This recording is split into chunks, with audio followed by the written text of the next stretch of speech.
Bitcoin trading at $109,000. We got a bullish weekly close yesterday, May 25th, but we actually have some really exciting news for XRP and Cardano. And yes, it is Bitcoin 2025 week, so expect some massive announcements. Well, fingers crossed. In addition to that, we also have a bunch of different Fed meetings coming up. They're going to be talking about the GDP, economy, whatnot.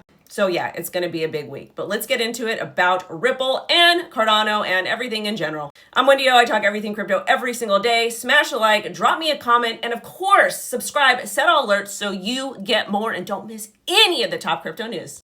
There's this thing called M2, which is the money supply. It kind of tracks like money printing and just what's going on with money in general. And as most of you know, you can print more money, but you cannot make more Bitcoin.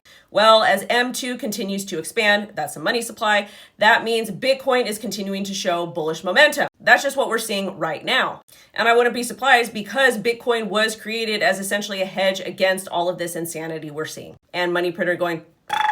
Now, Ripple XRP news, and this comes straight from Mr. Brad Garlinghouse himself. So on Brad Garlinghouse's X feed, he dropped a video titled Crypto in 1 Minute. He basically talks about the launch of XRP futures and ETFs on NASDAQ and CME. The spot ETFs are not here yet, but we're anticipating to get those maybe July to October, Q3, Q4, 2025. Then went on to say that ETFs were a gateway to financial power for institutions, and he is right because big money will be coming in. That means number goes up, and talked about that it gives Wall Street access to directly trade these products. And this is good for all of crypto in general, because remember, there's a lot of cryptos that have applied for spot ETFs. Well, issuers have applied for them. So once the XRP spot ETF gets approved, we should see a lot of others. But I don't think XRP is going to be the first one to get approved. However, we will see.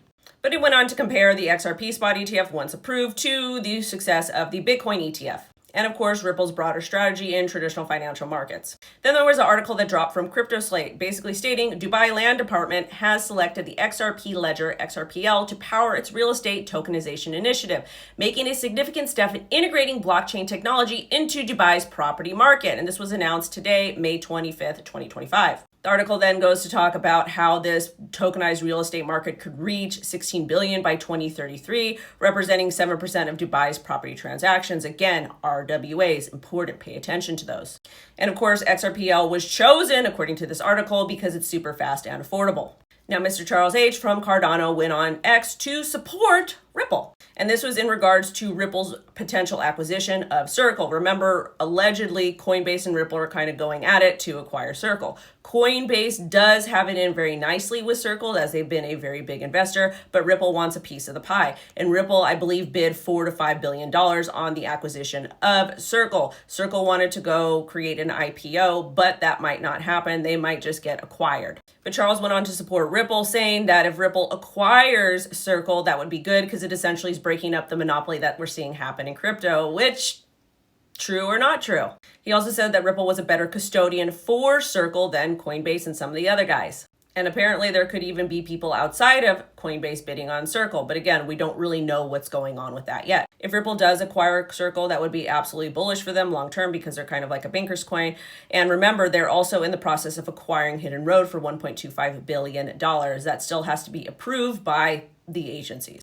And since we're on track talking about Coinbase, I think Coinbase might actually save Ethereum. You guys know that they have their layer 2 solution, Base, that does not have a token, but that's like their main thing on in their ecosystem.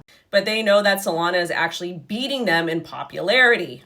So it looks like Base is planning upgrades to boost speed, scalability, and decentralization. They want to cut fees and times to do transactions, and they're targeting 200 TPS short term, and they have a long-term goal of 1 million TPS. Essentially, this is going to decentralize key components by moving protocol logic onto Ethereum layer 1 smart contracts. I don't care what they do. All I know is that I need them to pump Ethereum because yes, I am a bag holder. I'll catch you guys later. Bye-bye.